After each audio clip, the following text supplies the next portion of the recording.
Papa Francesku i shëruar hap javën e shenjtë me ditën e palmave apo të larit me një përshëndetje personale në sheshin e Shën Pjetrit.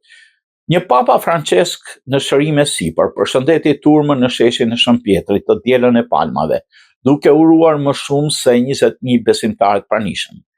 E dielën e mirë të palmave, një javë e mirë e shenjtë, një tjetër shenjë publike qetësuese të shërimit të tij nga një betejë kërcënuese për jetën me pneumoni të dyfisht. Shumë nga turma zgjatën dorën për të prekur dorën apo rrobat e Franceskut, ndërsa ai u soll në një karrocë me rrota në një rampë drejt altarit kryesor, ku ai lëshoi përshëndetjen e tij të shkurtër në një mikrofon.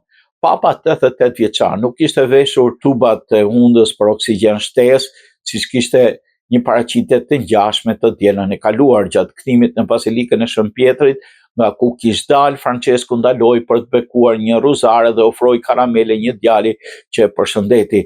88 vjeçari Francesku po hyn në javën e 4 të rikuperimit, gjatë së cilës mjekët e kanë këshilluar të shmangë turmat. Donse Francesku është qartësisht i jetur për të treguar se po ndihet mirë, ai nuk ka folur më shumë se disa fjalë në publik teksa shërohet nga një krizë rëndë respiratore. Vatikani tha se ishte një pritje për të këshilluar se çfarë roli mund të luajë ai në ngjarjet e ardhshme të javës së shenjtë që çojnë të dielën e Pashkëve.